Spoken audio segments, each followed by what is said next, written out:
Poloqipa lindi në Pilur të Himarës, në një familje me tradita të njohura adhetare edhe kulturore. Në vendlindjen e tij kreu shkollën fillore dhe 8 vjeçare. Shkollën e mesme e mbaroi në Himar.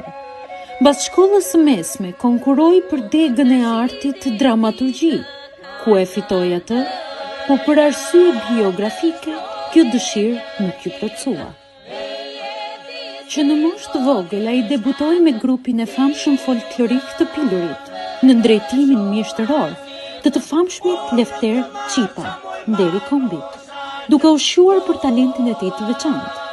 Në moshën 17 vjeçare ai del për herë të parë në skenë me sukses të plot me këngën Në të marça manushaqe, kurse në moshën 19 vjeçare me këngën tjetër lirike O boboç që nga sevdaja, duke u afirmuar në rang kombëtar